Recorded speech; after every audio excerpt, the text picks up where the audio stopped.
tinggalkan diriku.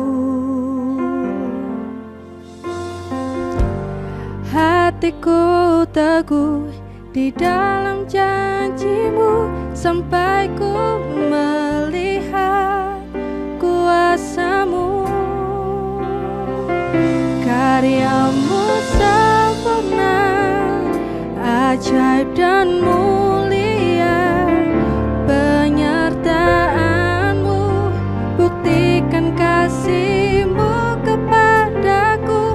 Ku agungkan Engkau, Yesus termulia. Kasihmu terindah selamanya.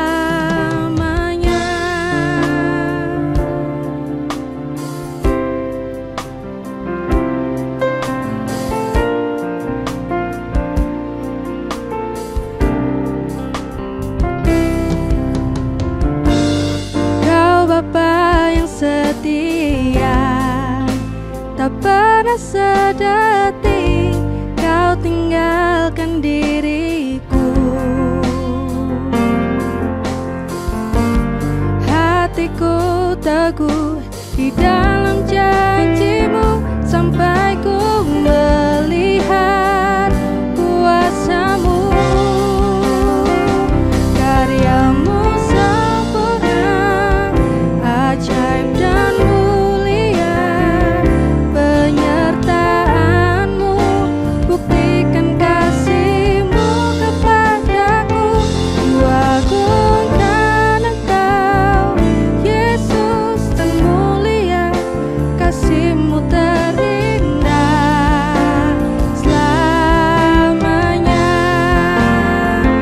Karyamu sempurna, ajaib dan mulia. Penyertaanmu buktikan kasihmu kepadaku. Ku agungkan Engkau, Yesus termulia. Kasihmu terindah selamanya. Ku tetap berharap di dalam kesesakan. Ku tetap percaya walau kau tak melihat. Sebab ku yakin karyamu sempurna, ajaib dan mulia. Penyertaanmu buktikan kasihmu kepadaku. Ku agungkan Engkau, Yesus termulia. Kasihmu terindah selamanya. Selamanya.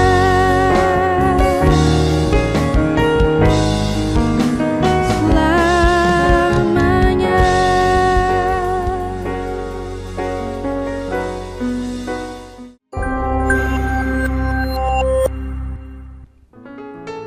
Selamat pagi Bapak Ibu Saudara yang dikasihi oleh Tuhan. Dimanapun Bapak Ibu Saudara berada, pagi hari ini saya mengajak Bapak Ibu untuk kembali menghadap kehadirat Tuhan. Kita mau menaikkan puji-pujian kita, kita mau menaikkan penyembahan kita sebagai dupa yang harum di hadapan Tuhan. Biarlah hanya Dia saja yang kita sembah, hanya Dia saja yang layak untuk kita puji dan kita muliakan. Haleluya.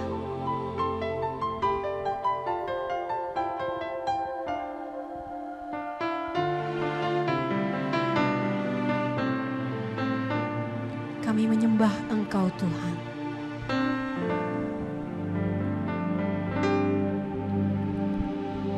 Yesus, Kau telah memulai segala yang baik dalamku. Engkau menjadikanku serupa gambaran-Mu dan berharga di mata-Mu.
baik dalamku. Engkau menjadikanku serupa gambaran-Mu dan berharga di mata-Mu.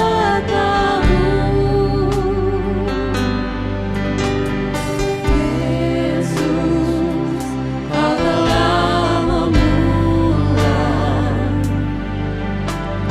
karya yang mulia dalamku. Kau berikan hidupmu sebagai ganti dosaku, karena kasih-Mu padaku.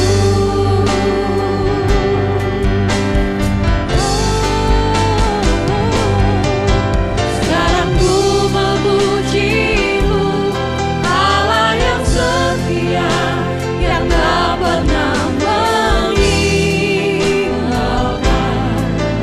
Perbuatan tangan-Mu, sekarang ku menyembah-Mu, Allah yang mulia, sempurnakan hidupku agar indah hatimu. Disembah Kau Tuhan. Sekarang ku memuji-Mu, Allah yang setia, yang tak pernah meninggalkan. Perbuatan tangan-Mu, sekarang ku menyembah-Mu, Allah yang mulia, sempurnakan hidupku agar indah hatimu. Mari naikkan pujian penyembahan kita kepada Tuhan. Haleluya. Sekarang ku memuji-Mu, Allah yang setia, yang tak pernah meninggalkan. Perbuatan tangan-Mu, sekarang ku menyembah-Mu, Allah yang mulia, sempurnakan hidupku agar indah hatimu, agar indah hatimu, agar indah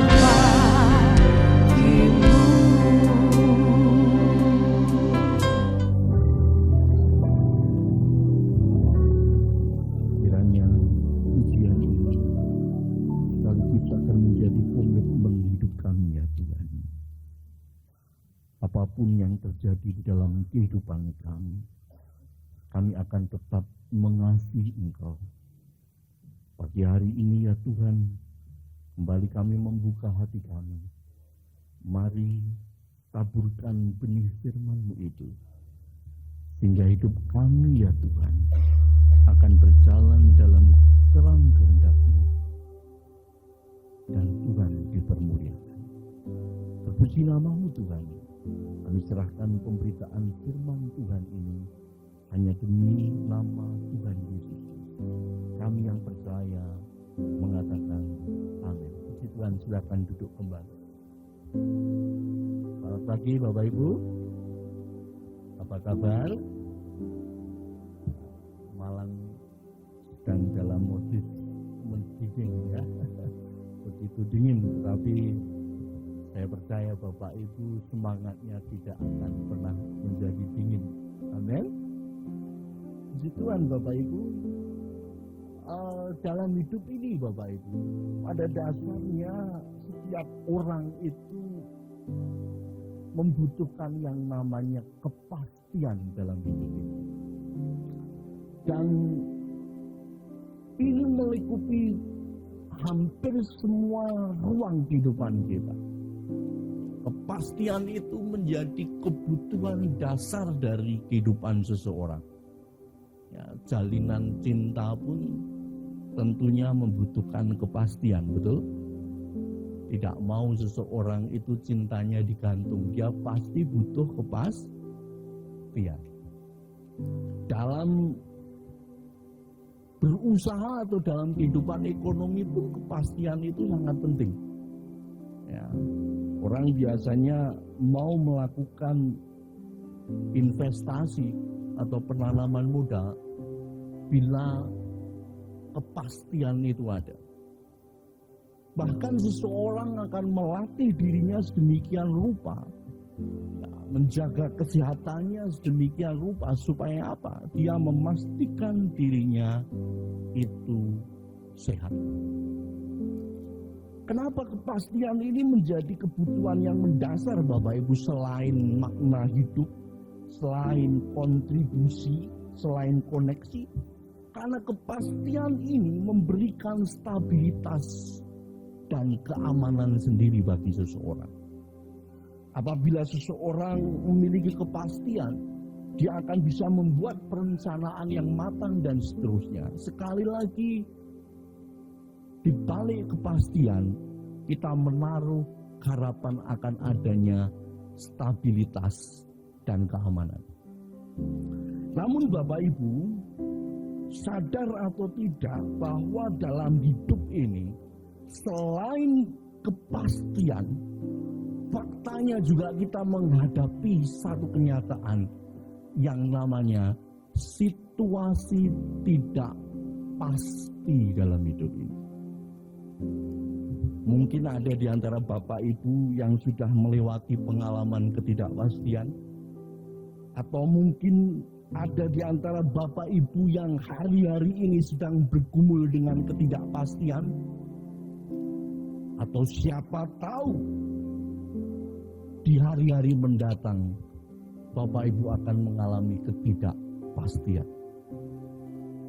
Namun Bapak Ibu, sadar atau tidak, ketidakpastian itu sekali lagi menjadi salah satu bagian yang mewarnai kehidupan kita. Minggu lalu saya duga ada banyak di antara kita yang ingin mengikuti laga final di Piala Dunia itu. Pasti kalau disurvei di antara kita sekalian ini, ada yang satu sisi akan membela tim Argentina, ya. Mungkin ada bagian yang lain akan mendukung Spanyol gitu kan. Sayang Der Panzer sudah pulang duluan sebelum 16 besar Bapak Ibu. Dulu gara-gara Oliver Kahn dan Michael Ballack itu saya cukup suka dengan Jerman, tapi sayangnya Jerman sudah pulang duluan. Ya, pertanyaannya kenapa Bapak Ibu kok mau ngebet nonton laga final itu? Siaran ulang biasanya tidak semenarik ketika langsung menonton laga final itu. Sadar atau tidak Bapak Ibu, kita menonton, kita tertarik menyaksikan laga final Piala Dunia itu karena apa? Karena ada ketidakpastian yang dihadapi di situ. Kalau sudah pasti hasilnya dari awal, pasti Bapak Ibu tidak akan tertarik menonton. Tapi sekali lagi karena bola itu bundar, ketidakpastian itu terjadi, dan justru ketidakpastian itu yang membuat kita tertarik untuk menyaksikan sampai selesai. Namun demikian Bapak Ibu, sekali lagi ada ketidakpastian dalam hidup ini yang bisa meruntuhkan harapan kita. Ada ketidakpastian dalam hidup ini yang bisa mengganggu iman atau harapan kita. Bangsa Israel pernah terpuruk dalam situasi yang sulit. Kalau Bapak Ibu berkenan nantinya membaca kitab Ratapan 1 sampai selesai, di situ Bapak Ibu kita menjumpai ada satu fakta yang mengenaskan. Nabi Yeremia menuliskan ratapan yang begitu menyentuh hati. Karena apa? Bangsa ini Bapak Ibu sekitar tahun 586 ini pernah mengalami suatu memasuki situasi yang terpuruk. Mari coba kita lihat Ratapan pasal 3. Di pasal 3 ayat 1 sampai 20 ini Bapak Ibu. Tepatnya di ayat 17 kita menjumpai bahwa sang penulis tidak lagi mengalami damai atau kegembiraan. Kalau kita melanjutkan pembacaan di ayat 18, dia mengaku begitu lemah dan hina sehingga tidak berani lagi mengharapkan pertolongan Tuhan. Di ayat 19, dia mengalami kepahitan dan penderitaan. Dan puncaknya di ayat 20, jiwanya tertekan dan gelisah. Nah, situasi seperti ini Bapak Ibu menantang umat Tuhan untuk mampu merawat harapannya di tengah ketidakpastian seperti ini. Lalu bagaimana Bapak Ibu harapan itu muncul? Mari kita akan lihat di pasal 3 ayat 21 itu. Di situ Yeremia kemudian mengatakan, tetapi hal-hal inilah yang kuperhatikan. Oleh sebab itu aku berharap. Sekali lagi apabila di ayat 1 sampai 20 tadi kita menyaksikan Yeremia tenggelam dalam situasi yang terpuruk, dalam kesesakan, dalam ketidakpastian hidup. Namun di ayat 21 ini kita melihat dia kemudian mengembalikan fokusnya. Kata kerjaku perhatikan di situ. Itu sebenarnya lebih mengandung arti aku mengembalikan. Dia melakukan namanya restore. Apa yang dia kembalikan? Ya, ketimbang terus menatap penderitaannya, ketimbang terus terpuruk kepada situasi yang tidak pasti yang mengganggu imannya, Yeremia kemudian memilih kembali mengingat siapa Allah dan karyanya. Dan ketika dia kembali mengingat siapa Allah yang disembahnya dan karyanya itu, di ayat 22 kita mendengar dia mengatakan tak berkesudahan kasih setia Tuhan. Tak habis-habisnya rahmat-Nya. Kalau Bapak Ibu mau mencoba ya membandingkan dengan beberapa versi terjemahan lainnya. Yang lalu saya membaca di NIV dan King James itu Bapak Ibu. Ada perspektif yang lebih lengkap kalau kita dapati. Dalam terjemahan NIV dan King James itu, kalimat ini dikatakan seperti ini Bapak Ibu. Karena berkat kasih setia Tuhan, kita tidak binasa. Karena belas kasihannya tidak pernah habis. Oleh karena kasih Tuhan, kami tidak habis. Situasi yang sekali lagi dihadapinya ini betul-betul terpuruk Bapak Ibu. Bangsa Yehuda itu mengalami kehancuran total sebenarnya pada waktu dialami oleh Yeremia ini. Mereka dihancurkan Babel dan kemudian dibuang ke Babelonia. Dan situasi ini Bapak Ibu membuat sebenarnya struktur sosial di kerajaan Yehuda itu sendiri sudah porak-poranda. Secara sosiologis ada fakta yang namanya massue disintegration. Itu di mana satu bangsa sebenarnya sudah terporak-poranda, tercerabut. Namun Bapak Ibu, Kalau kita melihat fakta sejarah, Israel itu tetap bertahan. Yehuda yang mengalami kehancuran ini masih tetap survive, tidak habis. Kenapa mereka tidak habis? Mengapa mereka tidak hancur dan tetap bertahan? Itu semata-mata oleh karena apa? Kasih setia Tuhan.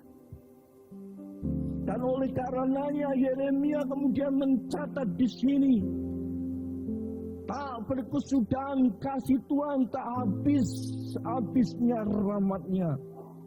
Selalu baru tiap pagi, besar kesetiaan-Mu. Di situ jelas sekali kenapa bangsa ini tetap ada. Allah sebenarnya berhak untuk memusnahkan ini. Tidak kurang apa bangsa ini membuat sakit hati Tuhan. Bangsa Israel itu betul-betul membuat hati Tuhan luka. Berbagai perkara keajaiban sudah dinyatakan kepada bangsa ini. Tetapi bangsa ini terkenal dengan sikapnya yang tegar tengkuk di hadapan Tuhan. Kalau orang Jawa bilang apa? Ini dua blek pol, Bapak Ibu. Saya pernah menjumpai anak yang dua blek pol, Bapak Ibu. Pernah? Dulu saya katanya yang dua blek pol, Bapak Ibu. Bangsa yang dua blek pol ini, Bapak Ibu, tetap Tuhan kasih. Karena sekali lagi kenapa? Karena kasih Tuhan, karena rahmatnya, karena kesetiaannya, bangsa ini tetap ada. Kalau berbicara mengenai kasih setia atau hesed di sini, ini berbicara mengenai kesetiaan Allah atas perjanjian yang tidak pernah Dia ingkari. Kalau berbicara mengenai rahmat Tuhan, ini sebenarnya berbicara mengenai kasih Allah yang selalu terbuka, yang tak habis-habisnya. Meskipun bangsa ini telah bersalah di hadapan Tuhan. Dan berbicara mengenai kesetiaan Tuhan, ini berbicara mengenai kesadaran tentang kebaikan ilahi untuk menjadi penghiburan yang teguh. Bahkan tak kala dunia ini tidak ada kepastian, masih ada harapan di dalam Tuhan. Oleh karenanya, kemudian Yeremia menuliskan, Tuhan adalah bagianku, kata jiwaku, oleh sebab itu aku berharap kepadanya. Sebenarnya kalimat ini mengingatkan pada satu kisah, Bapak Ibu. Dulu pada waktu pembagian tanah Kanaan kepada kedua belas suku, ada suku yang tidak menerima tanah pusaka, yaitu suku Lewi, karena mereka dikhususkan untuk mendedikasikan melayani Tuhan. Oleh karena suku ini tidak mendapatkan jatah warisan seperti yang lainnya, mereka, Bapak Ibu, dikatakan Tuhan itu adalah bagiannya. Bapak Ibu, seringkali kita membandingkan situasi kita dengan situasi orang lain yang lebih ideal, bukan? Seringkali kita melihat situasi kita saat ini dan kita membanding-bandingkan. Tapi pernahkah kita berpikir, Bapak Ibu, hari ini kita ada sebagaimana kita ada saat ini, itu oleh karena kemurahan Tuhan, amin. Bagaimana kalau situasi kita tidak lebih baik dari hari ini? Karena kasih Tuhan itulah cukup untuk hidup kita. Dan kesetiaan yang tidak pernah berakhir itu membuat kita mengalami kemurahan. Bapak Ibu pernah mengalami pengalaman dicopet enggak? Ada yang pernah mengalami? Saya pernah 3 kali dicopet, Bapak Ibu. 3 kali. Dicopet itu memang bikin hati dongkol Bapak Ibu. Pernah satu kali ya ketika kami pelayanan tim gitu, kamera yang kami pakai itu kamera pinjaman. Sudah pinjaman kecopet lagi. Ya. Dan copetnya nggak mau kembalikan. Dan ya akhirnya kami yang ganti itu. Kecopetan itu bikin dongkol Bapak Ibu. Namun Bapak Ibu ada seorang yang pernah mengalami peristiwa kecopetan. Tetapi ada satu catatan yang menarik di dalam buku ini. Dia seorang bernama Matthew Henry. Pernah lama melayani di Manchester.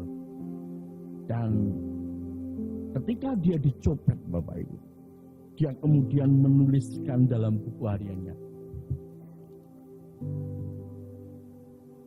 Dia mengatakan begini, aku bersyukur karena pertama, aku tidak pernah kecopetan sebelumnya. Kedua, mereka meskipun mengambil dompetku, tapi mereka tidak mengambil nyawaku. Ketiga, meskipun mereka mengambil semua uang di dompetku, jumlahnya tidak banyak.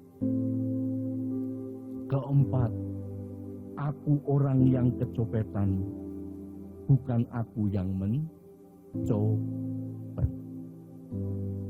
Di balik setiap keluhan sesungguhnya masih ada banyak alasan untuk bersyukur, bukan? Mungkin yang perlu kita ubah bukanlah keadaan hidup kita, melainkan cara kita memandangnya. Hari ini, cobalah berhenti sejenak dan tanyakan kepada diri kita masing-masing. Berkat-berkat apa yang selama ini begitu dekat dengan kita, tetapi justru paling sering kita abaikan dan lupa untuk disyukuri. Tuhan adalah bagian kita, dan kiranya hari ini kita bersyukur apapun kondisi kita. Amin. Nah Bapak Ibu, percaya kepada kesetiaan Allah yang tidak berakhir. Ya, namun faktanya kesulitan dan ketidakpastian seringkali masih menyisakan banyak pertanyaan yang belum terjawab. Di situasi itu kita mungkin bertanya, kenapa Allah mengizinkan hal ini terjadi? Kapan Ia akan bertindak? Kapan pertolongannya dinyatakan? Kenapa begitu lama sekali? Namun Bapak Ibu, kalau kita memperhatikan ayat-ayat yang kemudian dituliskan oleh Nabi Yeremia itu, tepatnya di pasal 3 ayat 25 dan sampai 30, justru di situ Nabi Yeremia tidak berusaha menjawab semua pertanyaan itu. Sebaliknya bagian ini hendak justru mengajarkan bagaimana orang percaya seharusnya bersikap ketika jawaban itu belum juga datang dan ketidakpastian masih menyelimuti itu. Apa yang harus dilakukan oleh orang percaya? Mari coba kita ikuti apa yang disampaikan oleh Nabi Yeremia ini. Di ratapan pasal 3 mulai ayat 25. Tuhan adalah baik bagi orang yang berharap kepadanya, bagi jiwa yang mencari Dia. Adalah baik menanti dengan diam pertolongan Tuhan. Adalah baik bagi seorang pria memikul kuk pada masa mudanya. Biarlah ia duduk sendirian dan berdiam diri kalau Tuhan membebankannya. Biarlah ia merebahkan diri dengan mukanya dalam debu. Mungkin ada harapan. Dialah ia memberikan pipi kepada yang menampannya. Dialah ia kenyang dengan pekerjaan. Apa yang bisa kita pelajari dari teks-teks yang baru kita baca itu, Bapak Ibu? Menariknya ada seorang penafsir bernama Robert Davidson. Dia mau mengajak kita, Bapak Ibu, untuk mencoba melihat di situ. Teks-teks itu, Bapak Ibu, sebenarnya dibangun di atas 3 pernyataan yang diawali dengan kata baik di situ. Adalah baik menanti, adalah baik bagi seorang pria memikul kuk, adalah baik bagi orang berharap kepadanya. Dan apa yang bisa kita pelajari dari 3 baik di sini, Bapak Ibu? Pertama, di ayat 25, Tuhan adalah baik bagi orang yang berharap kepadanya, bagi jiwa yang mencari Dia. Penantian yang dimaksud di sini itu bukanlah sikap pasif yang sekedar menyerah kepada keadaan. Iman, harapan di dalam kehidupan kita itu bukan berarti kita menyerah pada situasi, bukan. Sebaliknya di sini adalah penantian yang aktif, penuh pengharapan, keyakinan dan antusiasme menantikan janji Allah itu digenapi. Semangat yang sama sebenarnya Bapak itu bisa jumpai dalam Yesaya pasal 40 ayat 31. Di mana dikatakan orang-orang yang menantikan Tuhan mendapat kekuatan baru. Jadi apabila hari-hari ini kita sedang menanti menunggu jawaban Tuhan, percayalah Bapak Ibu, Allah sebenarnya sedang mengerjakan bagian yang terbaik untuk kita. Ketika kita melihat ayat berikutnya adalah baik menanti dengan diam pertolongan Tuhan. Menanti atau berharap di sini penekanannya bukan lagi pada tindakan menunggu, melainkan pada sikap hati yang tetap berharap.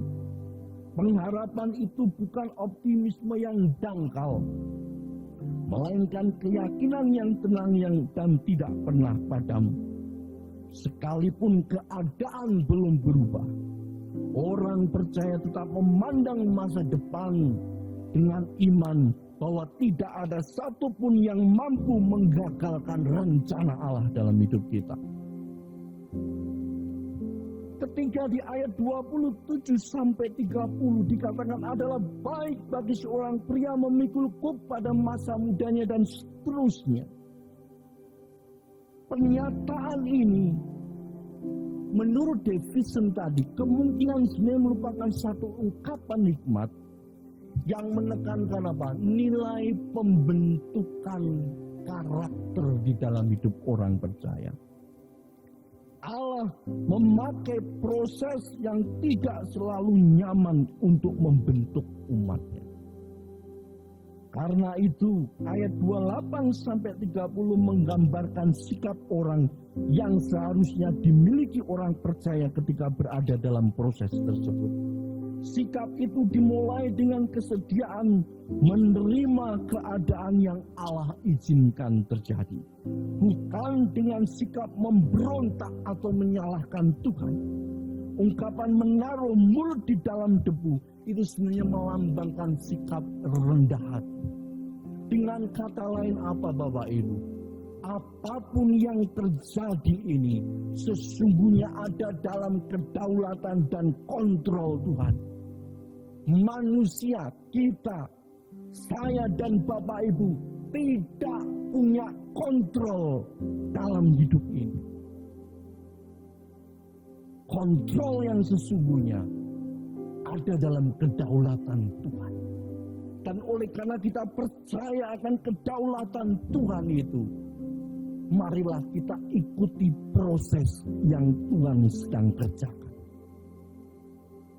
Dan Tuhan di balik proses itu akan menyelesaikan rencana. Jadi bila hari-hari ini Bapak Ibu sedang bergulat di tengah ketidakpastian, situasi ekonomi begitu nggak pasti kan Bapak Ibu.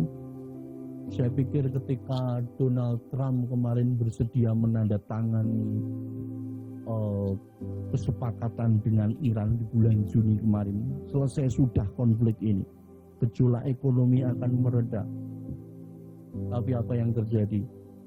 Piala Dunia selesai, perang terjadi kembali, dan situasi ekonomi tambah tidak menentu. Saya kalau antri ngisi bensin gitu Bapak Ibu, harus sabar menunggu ya. Gitu. Harus dengan antrian yang begitu panjang begitu. Dan itulah fakta yang kita hadapi. Dan tentunya sangat berasa bagi kita sekarang.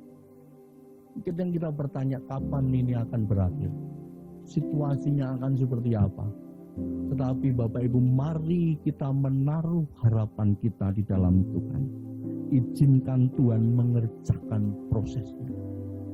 Tuhan tidak tertarik dengan kenyamanan kita, tapi Tuhan lebih tertarik karakter kita bertumbuh di dalam Tuhan.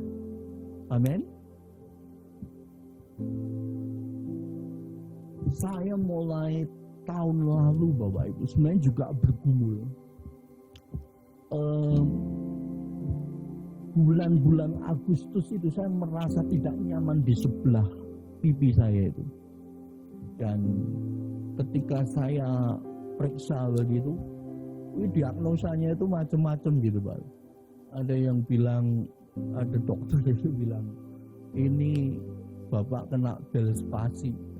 Karena mungkin kalau kipas anginnya itu mengarah ke muka.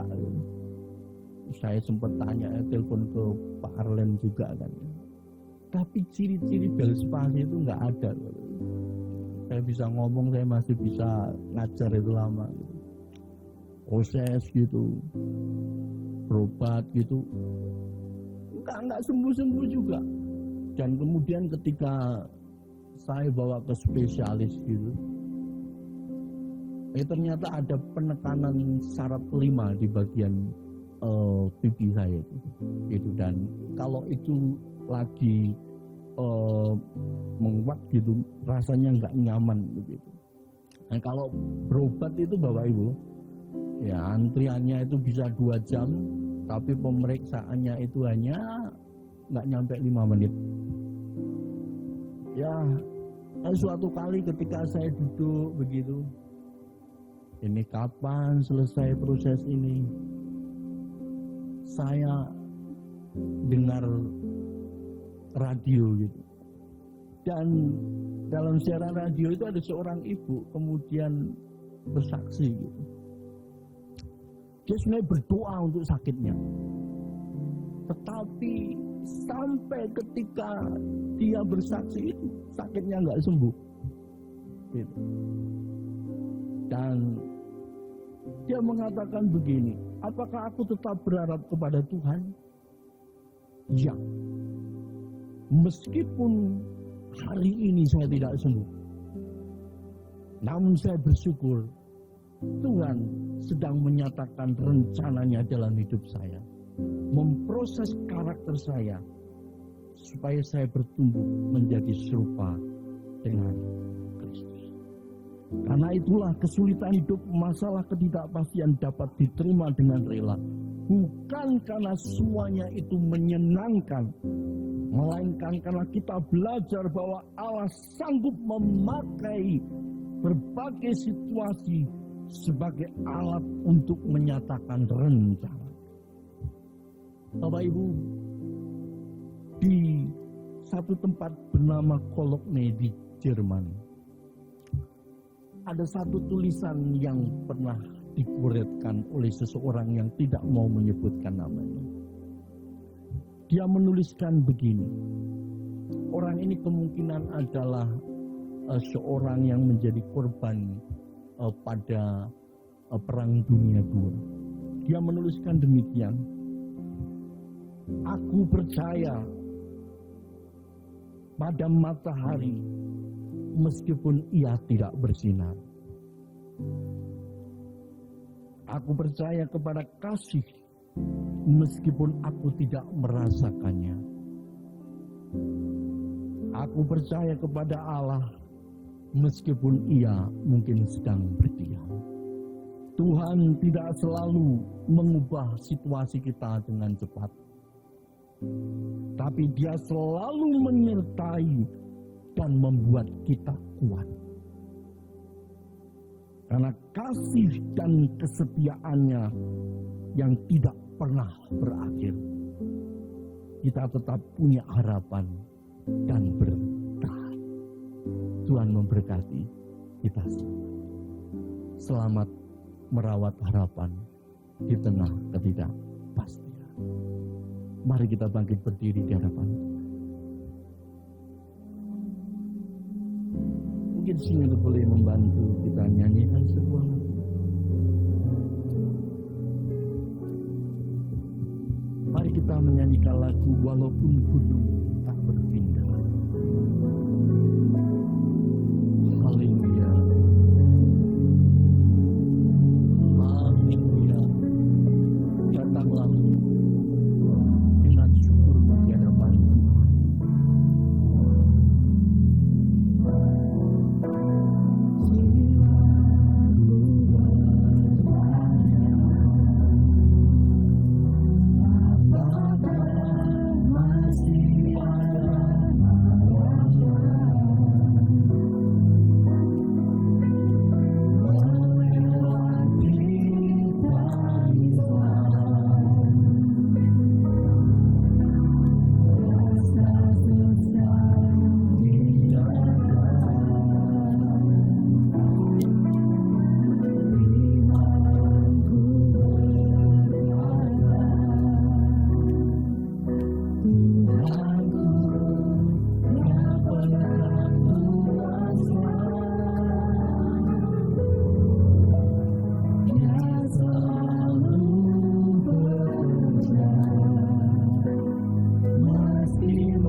sadar ya Tuhan, hidup ini tidak dalam kendali. Ada situasi-situasi di mana kami mengalami tidak pasti.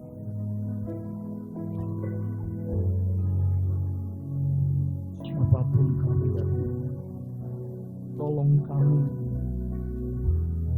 untuk senantiasa memegang tangan-Mu itu. Bahkan ketika tangan kami mulai goyah memegang tangan-Mu, kiranya tangan-Mu yang kuat itu tidak akan melepaskan tangan kami.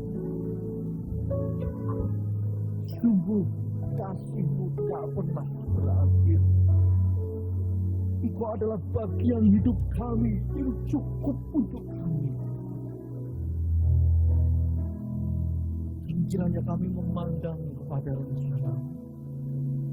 Engkau punya tujuan yang terbaik untuk benih-benih firman kiranya akan tertanam dan tertambat dalam hidup kami, dan kami akan tetap berpegang teguh pada janji dan harapan di dalam nama Tuhan Yesus, Allah dan Juru Selamat kami berdoa dan bersyukur. Kami yang percaya mengatakan amin.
Ya Tuhan, hadirat-Mu tetap menyertai mereka untuk memberkati setiap rumah tangga mereka, seluruh anggota keluarga mereka. Berkatilah usaha dan mata pencaharian umat-Mu. Berkatilah roti dan air mereka. Berkatilah umat-Mu ini dengan kekuatan dan kesehatan. Sesungguhnya Dikau sangat mengasihi umat-Mu. Seluruh umat-Mu ini ada di dalam telapak tangan-Mu, dan tak seorang pun dapat merampas mereka, domba-domba-Mu ini, dari dalam tangan-Mu. Hamba-Mu berdoa, bawalah seluruh sidang jemaat-Mu ini semakin hari semakin dekat kepada-Mu, semakin mengasihi Engkau ya Tuhan, sehingga mereka boleh tiba di puncak bukit kesucian-Mu dan memandang wajah-Mu yang indah.